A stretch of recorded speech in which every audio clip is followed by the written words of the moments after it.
A brief introduction to Professor Yashadatt Alone. He is a professor in visual arts, the School of Arts and Aesthetics at the JNU New Delhi. I was wondering where Alone is. So he did his BFA in drawing and painting from Nagpur and MA in art history from Baroda, and MPhil and PhD from the Center of Historical Studies, JNU. He was nominated as ICCR chair, visiting professor in Shenzhen University, China. He happened to be the first Indian delivering a lecture at Buddhist Research Academy at Hangzhou, China. I might have mispronounced it. He has lectured widely in India and abroad, mainly USA, Germany, Spain, and China. He was invited as short-term visiting professor at Renmin University, Beijing, East China Normal University, Shanghai, Autonoma University, Madrid, Spain, and Heidelberg University, Germany. He has published several research papers. You can just look at academia for an entire list of the publications. And he's authored numerous chapters in edited volumes on ancient Indian art. Buddhist caves, the critique of Walter Spink, critique of modern Indian art and popular neo-Buddhist visual culture, and Dr. Ambedkar's critical framework. This is his area of specialization and scholarship. He's engaged in conceptual formulation of protected ignorance, and we've already had a couple of lectures in this area. His critical engagement with the concept of protected ignorance has been explained through his article and lecture text. He has been engaged in popular lectures as part of social movement and published a book titled Early Western Indian Buddhist Caves, Forms and Patronage. He has been a regular contributor to the Outlook magazine. His recent publication is 10 Theses on Drama Tradition as Protected Ignorance in Documentary Theatre in India, Assembling Publics Performing Politics, published by the prestigious publishing house Transcript, Germany. Thank you, Alone, for coming, and I invite him for his lecture.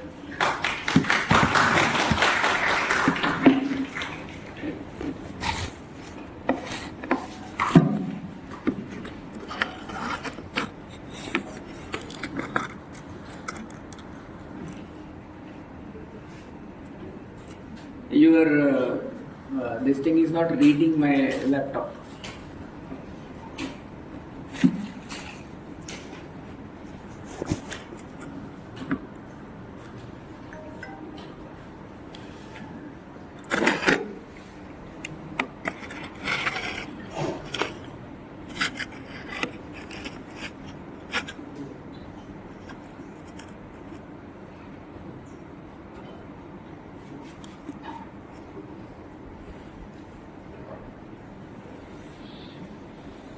Yeah, it has come. ठीक है. My screen is off. How do I do it?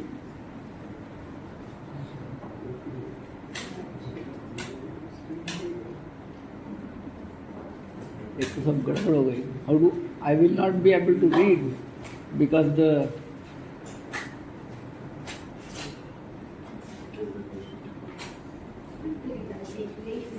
what is this?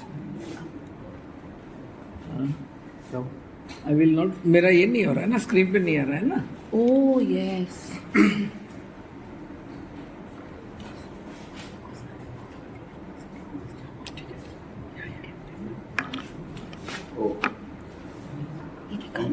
निकाल के देखो ना फिर से.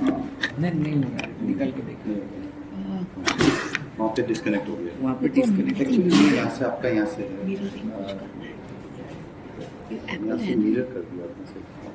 यहाँ पे सेटिंग होती है. एप्पल दैट्स यहाँ से. Now it's coming. मैम ये यहाँ से सेटिंग नहीं होती. नहीं आ गया था अभी. पर यहाँ से अभी आ गया था. यहाँ से जब डिस्कनेक्ट होगा ना तो अभी आ गया था. हाँ देखो आ गया. ठीक है.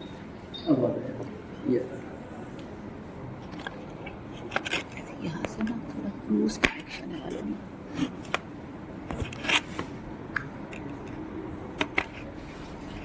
Okay,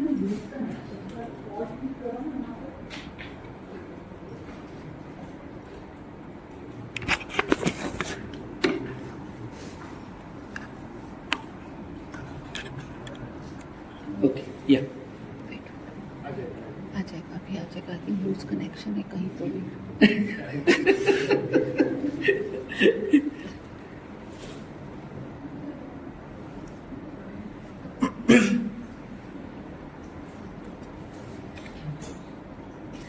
सोर्स सोर्स कहीं ऐसा तो नहीं तुम्हारा projector has become allergic to JNU? No no no PC करोगे ना Ah, okay. Thank you very much. It's always a pleasure to speak in Baroda. It feels more like coming back to home, and I'm greatly honored to have Shivji. Shivji had also come for my protected ignorance lecture. So I'll begin. It's titled as Cultural Psychosis Interrogations. It's quite a different presentation, and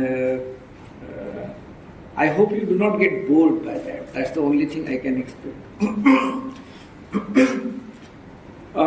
So there is this disclaimer. This presentation is an academic exercise aimed at offering a critique of cultural phenomenon and a discourse under the provisions of Indian Constitution, Article 14, Article 19, Article 25 and Article 51. Psychosis is a term in the psychoanalysis. The moment term psychology enters in the domain of interpretation and understanding, we certainly recall the great 20th century psychoanalysts Sigmund Freud and Carl Jung. The twist in the 20th century is to explore behavioral pattern of the human mind, though human mind is a central point of interest, but it is more an exploration to understand the claimed intersection of the human thinking. The biologist would explore the functioning of the human brain cell and the chemical reactions that lead to certain behavior of the human mind. Freud's analysis of the hidden, which is termed as subconscious, becomes one of the important means to understand imaginations, hidden desires, and the sexuality that became tool for the psychoanalysis in the discipline of visual arts and art history. At another level, perceptual psychology transformed the discipline of study of art to a magnitude height where each artist's practices were seen and appreciated differently, and the most important social category for the artist emerged as intelligent, creative, genius. Nevertheless, the philosophical engagements and emergence of modern and postmodern philosophical logics turned the psychology inquiries into a new sphere. Kant, a very well-known philosopher of the time, says that ultimate reality is unknown and unknowable. Kant further advocates the idea of transcendental that became the magnet for many to explore that enters into spiritualism. And this is also a case with many of the Indian intelligentsia, so-called claimed intelligentsia, as well as those who were part of the academic knowledge production process. Hegel formulates the idea of qualitative consciousness while exploring the very consciousness itself, thus signaling a new explorations at philosophical level. Consciousness thus became a key concern that allowed subsequent thinkers and practitioners of psychology to enter into interrogative process. It is interesting to observe that the categorization of levels of consciousness becomes an important marker for both Western academic philosophy as well as Indian philosophy. Husserl categorized consciousness as intentional act directed towards the objects. Phenomenology and hermeneutics allow to enter into the multitudes of explorations of role of consciousness. The hidden became a subjective means whose objective relations are set through the philosophical or hermeneutics, which does not digress from the main inquiry of the quote hidden. The modern 20th century discipline of philosophy are deeply guided by the ideas of dualism, which is connected with the Advaita and Vedanta. There are many names in this regard, especially the Indian ones, that is Radhakrishnan, K.C. Bhattacharya, Ashish Sinha, etc.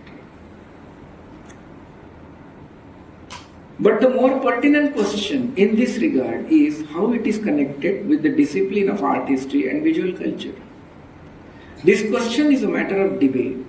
Kant's advocacy of ultimate reality is known and unknown, reality is unknown and unknowable, clearly going towards metaphysical self, a position that goes into the logic of a priori. The Vedantic logic of Badrayana's Brahma Sutra, a Uttar Mimamsa text, becomes supportive means for the Advaita Vedanta. So actually you have two important formulations in the Indian philosophy, that is Purva Mimamsa and Uttar Mimamsa. So Badrayana's Dharma Sutra is a part of the Uttar Mimamsa text, whereas the ritualistic textual traditions like Vedas and all are the Vedas and the Brahmanas are part of the Purva Mimamsa.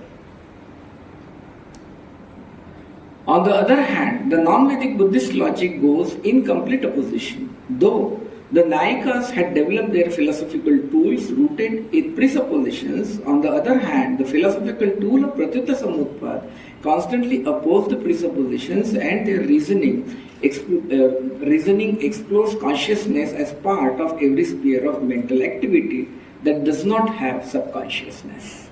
This is very interesting. It is the Buddhist philosophy, Buddhist logic that goes in exploration of the human consciousness, and that consciousness, like, it's not about the hidden consciousness or anything, but the consciousness precisely because it is your consciousness that guides your behavior, that guides your lot of activities, and it is not the subconsciousness which guides your activity. Say, for example, when you abuse someone, it is not your subconscious, but it is a conscious mind which abuses someone. When you perform a crime, whether it is rape, whether it is murder or anything, it is not your subconscious that works, but it is a consciousness that works. And if anybody interested to read on this debate between the Buddhist and the Nyaya Vaisheshikas, they are very much published, and you can also read Dignag's Pramanavartika and then Dharmakirti's Nyayavada. These formulations do not become part of IKS, that is Indian knowledge system, in the pedagogic structure of the academic knowledge dissemination. Kant, for many caste Hindu Indians, became a source of natural brotherhood, except person like Rahul Sanskrityayan. Because Rahul Sanskrityayan was the first person in India who dismissed Kant, who critiqued Kant. And the book is Darshan Digdarshan. There is a chapter on Kant, and he criticizes Kant, and he says कि ये तो पागल है. I mean, in a simple parlance, ऐसे वो पढ़ने के बाद ऐसे लगता है कि Rahul संस्कृतायन wants to declare Kant as पागल types.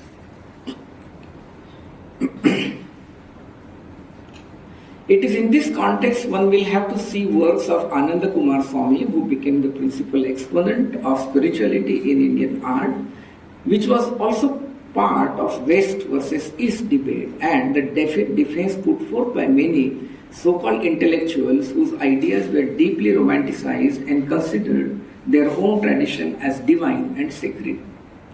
The other exponent was Stella Cranbridge, whose language of formalism became mystic and at times beyond comprehension. For example, the term transubstantiation. At least I know how Parimu would take some hours together to explain us what is transubstantiation.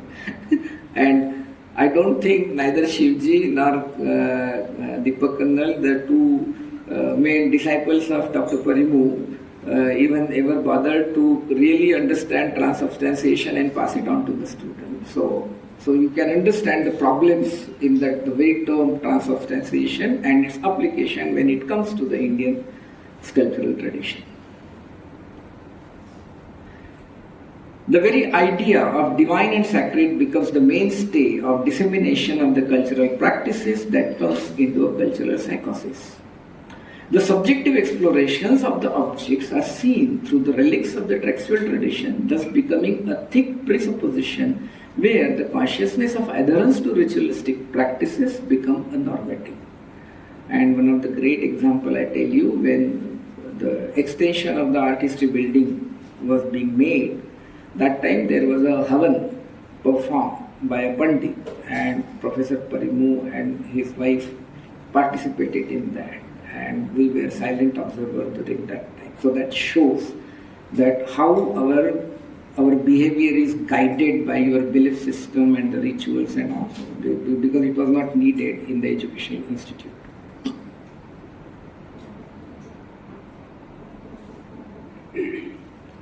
The Hegelian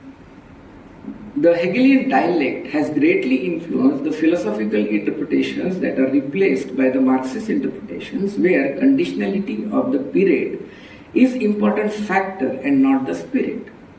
Nevertheless, both deny the role of human consciousness and propose to understand the psyche as part of the spirit and basic superstructure.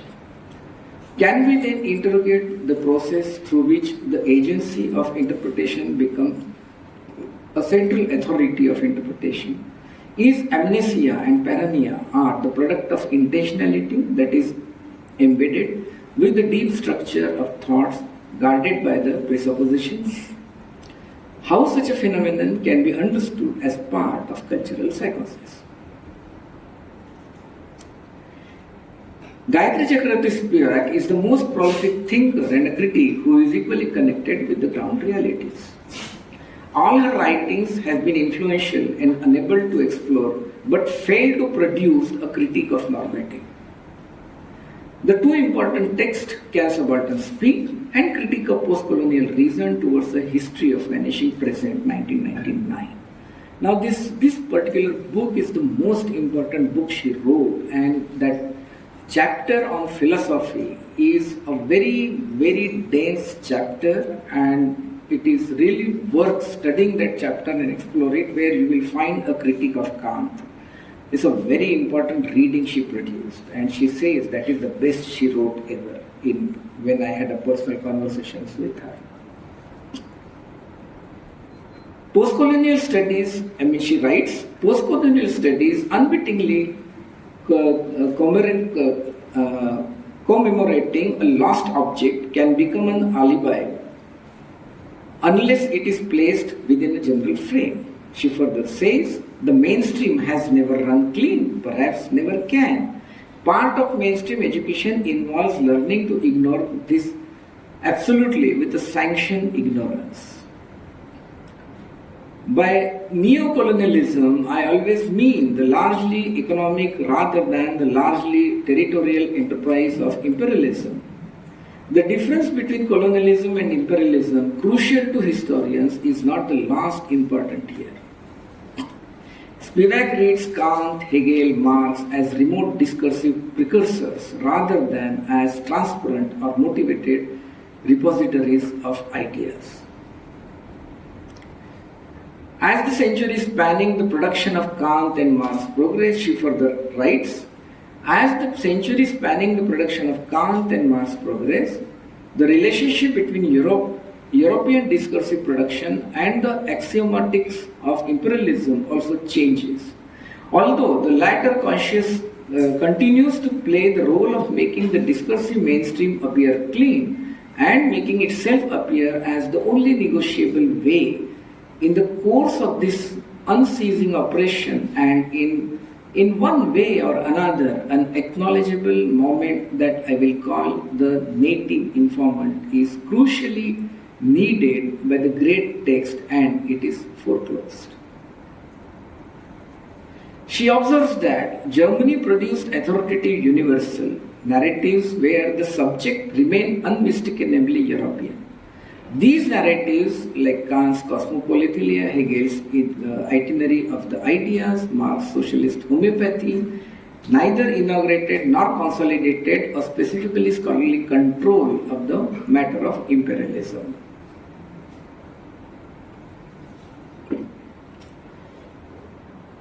Spivak further writes that, and I quote, there is a quite slippage between the capacity to desire and a goodwill. Former is an inbuilt characteristics of the mind, the latter deliberative or characterological property.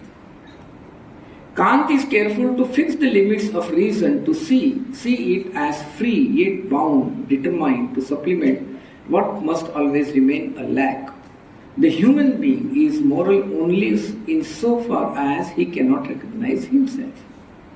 Kant does not give cognitive power to the subject of reason, and indeed he makes his own text susceptible to the system of determined yet sometimes whole some illusions he seeks to explore. This may be called a topological deconstruction of the concept of the freedom. According to Spivak, Kant denies humanity to aboriginals. But more pertinent question is who sanctions the ignorance and does that authoritarian voice has any rationality or a rational self? Production of the authoritative universal is a part of intentionality, and hence consciousness of dominance through the mode of language and position becomes a tool that gets naturalized, which is a normative, and hence critique of a self does not enter. But nevertheless, Spivak remains the only among the academic syndrome of postcolonial accepting a critique and correcting itself and expressing those aspects on the public platforms. The native informant remained the most privileged entity in the scheme of knowledge production process, and hence the question of place of articulation and powers of articulations remain an issue that is deeply connected with the contradictions to which Dr. Ambedkar drew our attention in his Constituent Assembly last speech, that we are entering into a life of contradictions. Divya Dwivedi, in a recent essay, the Psychomachia of Caste and Psychoanalysis in India, she's an associate professor and a person from philosophy working in IIT Delhi, and there was a lot of things were written about her because of her bold position. The Psychomachia of Caste and Psychoanalysis in India makes a pertinent observation that, I quote, the question of psychoanalysis in India should begin with the acknowledgement of two facts. The psychic dimension of sufferings that is inflicted on the lower caste by the social order, and the psychic dimensions of denial or vernumination of caste by the upper caste. Because many upper caste would like to say, there is no caste and all kinds of things, we don't follow and all those things. Or when they go out of India, they say, no, it's all in the past but not in the present. That's the kind. So there is a constant denial. Two binaries Divya has proposed are the product of intervention through the self as an agency and a proposal to be in a righteous and configuration